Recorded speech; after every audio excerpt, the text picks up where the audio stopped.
I don't get it. I just don't understand. Can anybody explain this to me?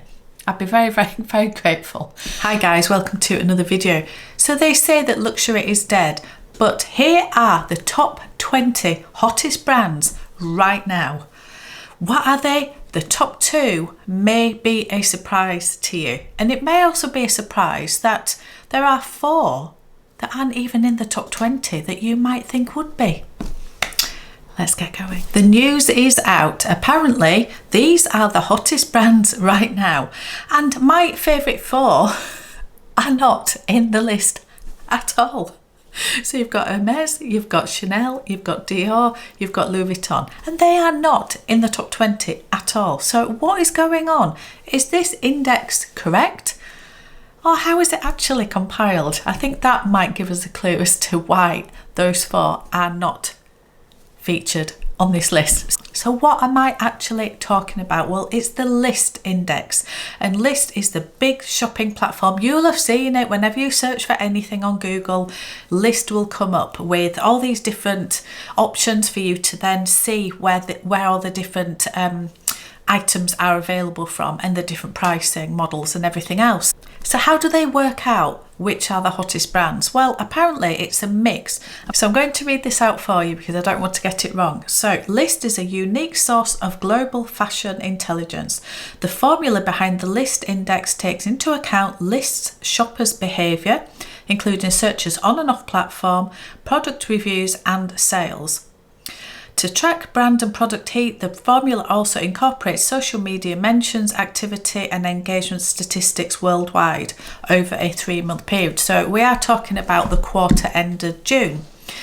What does all that mean? Well, what it actually means is that we're not going to see exactly how these are made up, I don't think. But it looks like it's how many clicks, how many mentions, what the presence is like over social media. So it takes into account some sales, it looks like, but how they rank everything, who knows. However, it is a list that people do look at. It's obviously quite influential. The platform itself is huge, absolutely huge. So I'm going to tell you the top 10 and then we'll talk about some of the others as well. So at number 1, it's Miu Miu. It is Miu Miu. Is that a surprise to any of you? It's not a surprise to me, and I will explain why later. Number 2 is Loewe. Number 3 is Saint Laurent. 4 is Prada. 5 is Coach. We'll come back to that. 6 is The Row. 7 is COS. 8 is Chloe, 9 Bottega and 10 Moncler. And as I said, there's 20 on here. There's no Chanel, there's no Louis Vuitton, there's no Dior, there's no Hermes. That isn't totally unexpected to me. Louis Vuitton maybe, the others not so much, just because of the type of brand that they are. Like Chanel, for example, they don't use social media in the same way that a lot of these more trendy, trend-driven brands do. So you have to look at this as to what it's actually showing, not necessarily the sales just on their own, or profitability, or number of stores, or amount of products in the range, anything like that. It's not the size of the brand. It is more just engagement, I think, is the main thing over social media. So apparently Loewe and Miu Miu, they seem to be flip-flopping between 1 and 2 in each quarter. So they seem to be the top 2, or they have been for a little while. So I'm not surprised by that, because both of them are very trend-driven. Loewe has been a trend-driven brand for quite some time now. And they're bringing new iterations out. Obviously the squeeze bag came out, that was completely, I don't know, it's just really different, wasn't it, for Loewe? Obviously they had the puzzle bag that's been there for such a long time, that's a staple. They're bringing out, I think it was the 10-year anniversary of it, so it's been there for a long time, but they're bringing out more trend-driven pieces, even in the puzzle. They've brought out, is it the Madrid bag? Their social media is crazy good. It really, really is. They've got all their bag charms. They're very quirky in how they present themselves. It doesn't surprise me at all that they are high up on this list. Miu Miu is I think it's the trendier sister company of Prada. So I'm not surprised that Prada's on this list as well, but Miu Miu are having such a moment. I love some of their things. When I was in Monaco and Cannes, we did have a quick look in Miu Miu, and some of the clothes, it's very preppy, it's very trendy, it's really, really nice. It's aimed at a younger person than myself probably, but I do like a lot of their bags. I think they are absolutely gorgeous, and price wise they're probably where they should be. I'm not, as I say, I am not surprised that Miu Miu are absolutely killing it at the minute. Saint Laurent, it's not a brand that I love. It's a very middle of the road for me. I think they're okay. I've never really bought anything from Saint Laurent. I've got some shoes that are fantastic. I have to say they are fantastic. I had a bag that was actually pre-loved. The college bag, didn't love that at all. I think they're the only things I've ever bought from Saint Laurent. We talked about Prada Coach. Now Coach is number 5. Now this has gone down one, so last quarter it must have been at number 4. We've talked about Coach so many times. Coach are killing it. They are absolutely killing it. They are bringing out all sorts of different things. Now there's a couple of really quirky things like the Coachtopia stuff. They're also bringing out just iterations of the hip bags that they've had. So there's nothing massively new, but they are reinventing them, if you like, by bringing suede and different textures, the gradient leathers.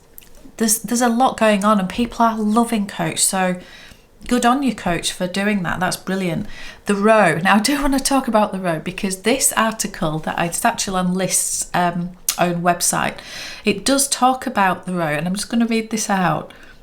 The Row achieves its highest index ranking to date, buoyed by the performance of the June sandal, this quarter's hottest product. I'm going to put a picture up here because these are just, I don't get it. I just don't understand. Can anybody explain this to me? I'd be very, very, very grateful. Oh dear.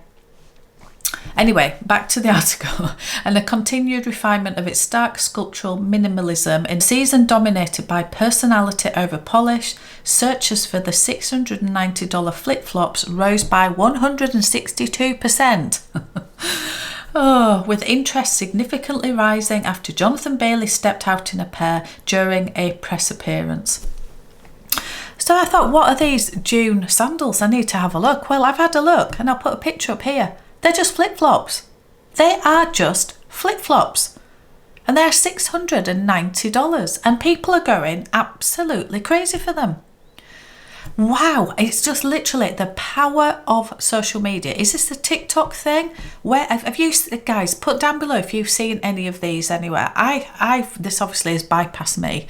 It's obviously not aimed at, marketing isn't aimed at me or my age group maybe for this, but the fact that Jonathan Bailey wore a pair, suddenly everybody wants them. It's just crazy. But the Row are very, very good at getting their things on celebrities. People are loving it. It's this quiet luxury thing where they're just spotted looking effortless, wandering down the street in Los Angeles with their flip-flops and their Margot bag, and we all go crazy for it, don't we? I still love the Margot bag, I have to say. I do have to say, but anyway, that's a whole other story. Anyway, that is the Row. So we've got COS. I mean, that's a high street brand, but again, they are killing it. Their price points are absolutely amazing. Chloe, Bottega. There's nothing else in there that... All these brands are ones that the only one I am slightly surprised about is Balenciaga. They're in at number 13, and they look like they've gone up since last quarter. I still don't understand how Balenciaga as a brand are still going. Whenever I go past a concession, a store, it's always empty. It's always empty. So what is happening? Are any of you guys buying Balenciaga? I would love to know. So why do I think that Chanel, Dior, Hermes, Louis Vuitton are not in this list? Well, I do think it is the power of social media. I think it's the online presence that these brands have. I think that the ones that are more trend driven, they're more sort of going for that younger market, are probably more likely to rank higher in this type of list. So Just let me know what you guys think. I thought it was interesting. When I go to Paris, which is very, very soon, and I know I keep teasing it, but it is very soon, I'm going to go have a look at Miu Miu because I think some of their bags are fab. They're very trend driven, but it doesn't mean that me at my age can't buy one. So I might be having a look. Anyway, thank you so much for watching, and I will see you on another one.